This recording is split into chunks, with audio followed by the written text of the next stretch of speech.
Assalamualaikum warahmatullahi wabarakatuh. Selamat siang Ibu, selamat siang teman-teman sekalian. Perkenalkan kami dari kelompok 2 di sini akan mempresentasikan terkait dengan mata kuliah pendidikan anti korupsi, yaitu dengan materi yang pertama ciri-ciri, kemudian bentuk dan jenis korupsi. Sebelumnya izinkan saya memperkenalkan diri. Perkenalkan, nama saya Devina dan juga teman saya Asep Darmawan Caniago beserta Kak Siti Mulyani. Adapun alur pembahasan yang akan kami paparkan pada kesempatan kali ini, yaitu yang pertama terkait dengan ciri-ciri korupsi, kemudian yang kedua jenis korupsi, dan yang ketiga bentuk korupsi. Nah, sebelum kita masuk ke pembahasan lebih lanjut terkait dengan korupsi, ada baiknya saya akan menjelaskan latar belakang dari PPT ini, yaitu terkait dengan permasalahan korupsi. Salah satu permasalahan sosial yang perlu menjadi sorotan penting bagi pendidikan kita adalah masalah korupsi. Seperti yang kita ketahui, korupsi beberapa tahun belakangan ini menjadi berita yang sangat sering terdengar di telinga kita. Upaya pemberantasan korupsi juga sudah dilakukan oleh pemerintah, mulai dari penindakan dan pencegahan. Namun, kegiatan tersebut tidak akan pernah berhasil optimal jika hanya dilakukan oleh pemerintah saja tanpa melibatkan peran serta masyarakat. Oleh karena itu, tidaklah berlebihan jika kita sebagai salah satu bagian penting dari masyarakat dapat terlibat aktif dalam upaya pemberantasan korupsi di Indonesia, mulai dari penanaman sifat-sifat jujur hingga pengetahuan kita terkait dengan anti korupsi. Berbicara tentang korupsi, kita terlebih dahulu mengetahui apa sih pengertian dari korupsi itu. Nah, kata korupsi itu diambil dari bahasa Latin yang kemudian kita kenal dengan istilah corruption atau korup, itu dari bahasa Inggris, kemudian corruption dari Prancis, dan corrupti itu dari Belanda. Dari asal-usul bahasanya, korupsi itu bermakna yaitu yang pertama busuk, rusak, menggoyahkan, memutarbalikkan, menyogok, memfitnah, serta menyimpang dari kesucian atau perkataan yang menghina. Sedangkan pengertian korupsi dalam Kamus Umum Bahasa Indonesia menurut WJS Purwadarminta adalah sebagai perbuatan curang, dapat disuap, dan perbuatan yang tidak bermoral. Jadi, secara umum kita dapat mengartikan korupsi sebagai tindakan yang dilakukan oleh setiap orang secara sadar yang melawan hukum, melakukan perbuatan memperkaya diri sendiri atau orang lain, atau suatu korporasi yang dapat merugikan negara atau perekonomian negaranya. Menurut Alatas tahun 2013 yang telah dituliskan Eko Handoko dalam bukunya, menyebutkan ciri-ciri korupsi sebagai berikut. Yang pertama, melibatkan lebih dari satu orang. Korupsi senantiasa melibatkan lebih dari satu orang atau bisa dikatakan 2 sampai beberapa orang lebih. Kemudian yang kedua, serba rahasia. Korupsi pada umumnya melibatkan keserbarahasiaan atau bersifat tertutup. Hanya mereka yang melakukan tindak pidana tersebutlah yang mengetahui perbuatan mereka. Kemudian yang ketiga, melibatkan elemen kewajiban dan keuntungan timbal balik. Kemudian yang keempat, terselubung dan berlindung di balik pembenaran hukum. Mereka yang mempraktikkan cara-cara korupsi biasanya selalu berusaha untuk menyelubungi perbuatan mereka dengan berlindung di balik pembenaran hukum. Kemudian yang kelima, mengandung penipuan dan pengkhianatan kepercayaan. Setiap bentuk korupsi adalah suatu pengkhianatan kepercayaan, serta bentuk korupsi melibatkan fungsi ganda yang kontradiktif. Kemudian yang terakhir, melanggar norma. Suatu perbuatan korupsi melanggar norma-norma tugas dan pertanggungjawaban dalam tatanan masyarakat. Untuk lebih mudahnya, agar kita mengetahui ciri-ciri korupsi itu terdiri dari 6 pembagian, yaitu serba rahasia, kemudian keuntungan timbal balik, terselubung, kemudian penipuan, pengkhianatan kepercayaan, dan melanggar norma. Baik, untuk penjelasan selanjutnya akan dijelaskan oleh teman saya Siti Mulyani. Assalamualaikum warahmatullahi wabarakatuh. Saya Siti Mulyani akan melanjutkan presentasi dari saudari Devina. Selanjutnya yaitu jenis atau bentuk korupsi.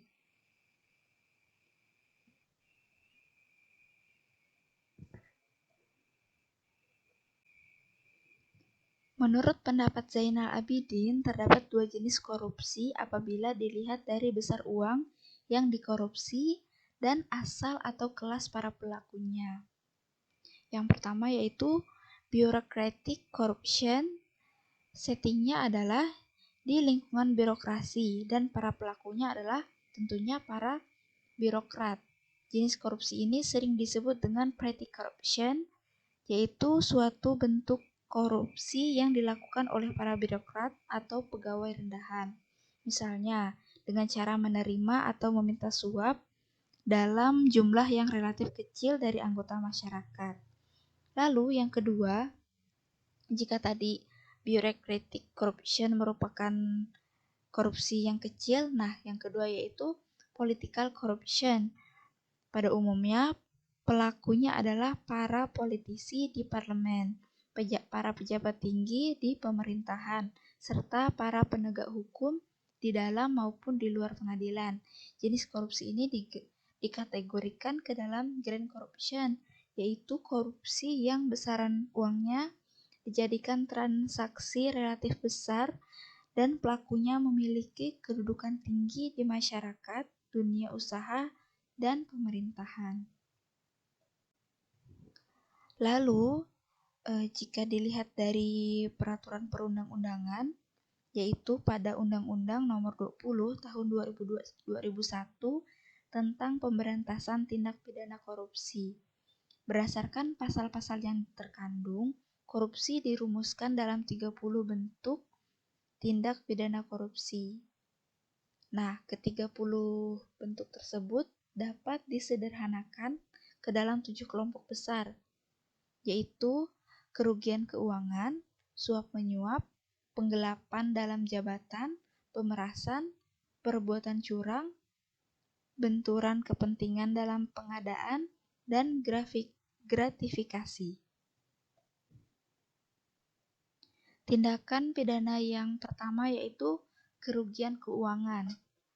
Kerugian keuangan merupakan setiap orang yang menyalahgunakan kewenangan, kesempatan, atau sarana yang ada padanya karena jabatan atau kedudukan dengan tujuan untuk menguntungkan dirinya sendiri, orang lain, atau suatu korporasi dan dapat merugikan keuangan negara ataupun perekonomian negara.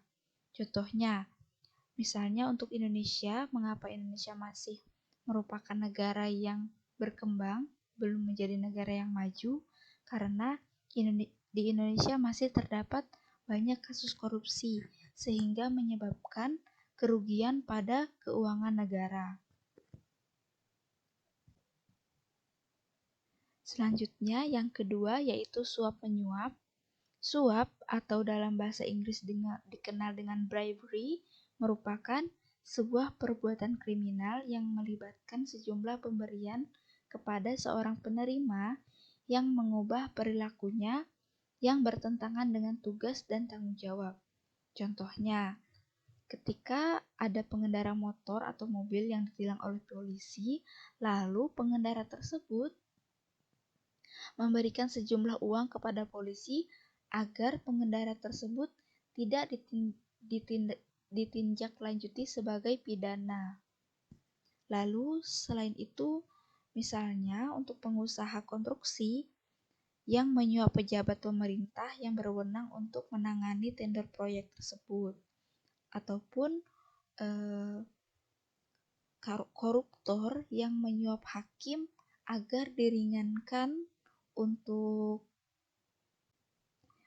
pidananya ataupun untuk masa tahanannya. Selanjutnya yang ketiga yaitu penggelapan dalam jabatan. Penggelapan dalam jabatan merupakan suatu bentuk korupsi yang sama dengan penggelembungan, pemalsuan, melibatkan pencurian uang, properti, dan barang berharga lainnya yang dilakukan oleh seseorang atau lebih yang diberi amanat untuk menjaga dan mengurus uang, properti atau berharga. Jadi, ketika seseorang yang telah diberikan mandat untuk suatu pekerjaan tertentu dalam menjaga ataupun mengurus uang ataupun properti yang berharga, namun orang tersebut menyelewengkan tugasnya, menyelewengkan jabatannya dengan mengambil dari uang ataupun properti tersebut. Contohnya, yaitu menaikkan jumlah penerima dana bantuan berkali-kali lipat dari jumlah aslinya, sehingga kelebihan dana tersebut digunakan untuk pribadi ataupun untuk dirinya dan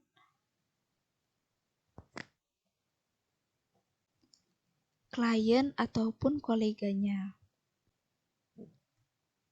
Yang keempat yaitu pemerasan, yaitu suatu bentuk korupsi dengan menggunakan ancaman kekerasan serta membujuk seseorang agar mau bekerja sama. Contohnya, pemerasan oleh polisi terhadap pengusaha, pemerasan oleh anggota dewan, serta pemerasan oleh pejabat. Jadi dalam hal ini pemerasan dilakukan untuk memberikan keuntungan kepada sebelah pihak saja. Jadi sebenarnya di sini bukan merupakan kerjasama yang pada umumnya, namun merupakan suatu kerugian yang dilakukan dengan memberikan keuntungan pada satu pihak saja, yaitu pada pihak yang melakukan pemerasan atau pihak yang memberikan ancaman.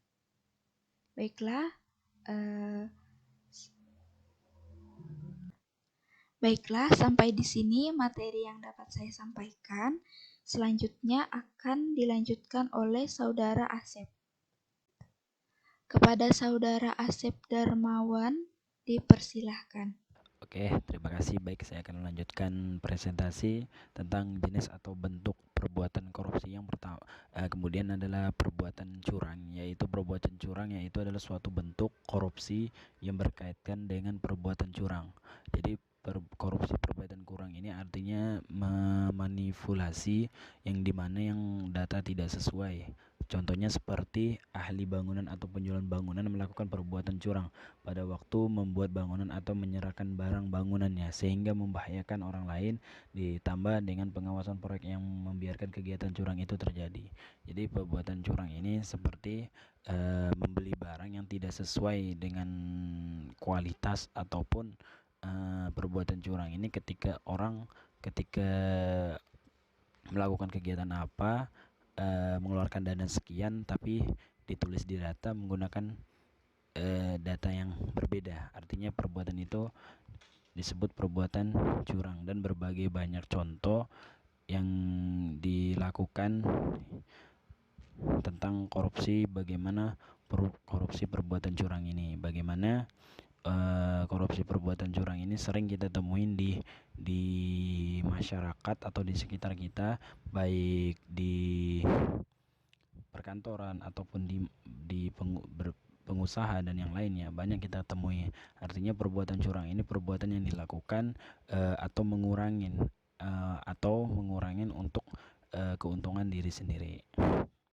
Oke, akan saya lanjutin jenis korupsi yang kemudian tentang benturan kepentingan. Benturan kepentingan suatu bentuk korupsi di mana orang yang ditugaskan untuk mengurus atau mengawasi pengadaan baik seluruh ataupun sebagian saja dengan sengaja, langsung atau tidak langsung turut serta dalam pemborongan, pengadaan atau persewaan sehingga terjadinya benturan kepentingan. Artinya, maksud benturan kepentingannya artinya orang yang tidak berhak ikut andil dalam kegiatan itu tapi dia mengikuti ke dalam kegiatan itu. Artinya contohnya seperti pemborong, pengadaan atau persewaan lain. Artinya ketika dia tidak andil dalam itu tapi dia tetap karena orang itu penting dalam instansi itu, dia bisa mengikuti kegiatan tersebut karena adanya orang dalam, artinya benturan kepentingan, artinya karena ada orang di dalam instansi tersebut atau dalam kegiatan tersebut, maka dia bisa mengikuti kegiatan tersebut.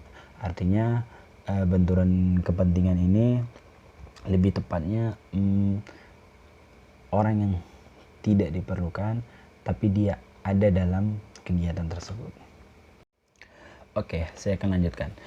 Kemudian gratifikasi. Gratifikasi hadiah yang tidak dikatakan korupsi jika bersifat terbuka, bukan rahasia, tidak menyebabkan pelanggaran tugas dan hak publik maupun pemerintah, serta tidak merupakan penggelapan dana pemerintah atau pemerasan publik. Serta hadiah dikatakan korupsi jika hadiah tersebut disalahgunakan menjadi lahan subur pemerasan oknum tertentu, hadiah berpengaruh pada kebijakan keputusan atau tanggung jawab penerima dan pemberi hadiah memiliki self-interest untuk mengeruk keuntungan jangka panjang. Artinya gratifikasi artinya adalah ketika dikatakan korupsi itu ketika dia menerima hadiah tapi berpengaruh kepada yang lain, sepertinya berpengaruh kepada yang lain atau secara jangka panjang, artinya seperti kebijakan atau keputusan. Tapi ketika dikatakan tidak korupsi, artinya hanya memberikan hadiah tapi tidak berpengaruh kepada yang lain, itu bukan dikatakan korupsi. Seperti contoh di satu tender, ketika berteman baik si A sama si B, tapi ketika si A ini mengajukan tender ke seperti ini ke si B, ternyata si B ini orang yang berkepentingan di dalam kegiatan tersebut. Ternyata si A ini mendapatkan menang tender, tapi si A ini memberikan hadiah kepada si B ini karena sudah membantu dalam mengajukan bahwa si A ini bisa mengurusin ini. Artinya itu bukan dikatakan itu korupsi, tapi si A ini memberikan hadiah kepada si B karena telah membantu mempromosikan si A ini bahwa dia bisa menyelesaikan kegiatan tersebut, seperti itu. Oke, saya akan lanjutkan bab ketiga, yaitu kesimpulan. Jadi kesimpulannya, korupsi adalah tindakan yang dilakukan oleh setiap orang yang secara melawan hukum melakukan perbuatan memperkaya diri sendiri atau orang lain, atau suatu korupsi yang dapat merugikan negara atau perekonomian negara. Jadi korupsi adalah suatu kegiatan yang dilakukan untuk memperkaya diri sendiri atau orang lain, atau secara sendiri-sendiri ataupun berkelompok. Dan itu dapat merugikan orang lain dan juga dapat merugikan negara tersebut dan merugikan perekonomian negara tersebut. Artinya korupsi ini adalah perbuatan yang memang tidak bagus, dan korupsi ini banyak terjadi di negara-negara, baik khususnya di Indonesia. Salah satu di Indonesia terjadinya korupsi besar-besaran. Artinya berbagai kalangan pejabat-pejabat melakukan korupsi itu karena teriming-iming dengan uang yang besar, seperti itu. Oke, sekian dan terima kasih. Mohon maaf bila ada salah-salah kata, mohon maaf bisa ada kekurangan. Baik, saya tutup. Assalamualaikum warahmatullahi wabarakatuh.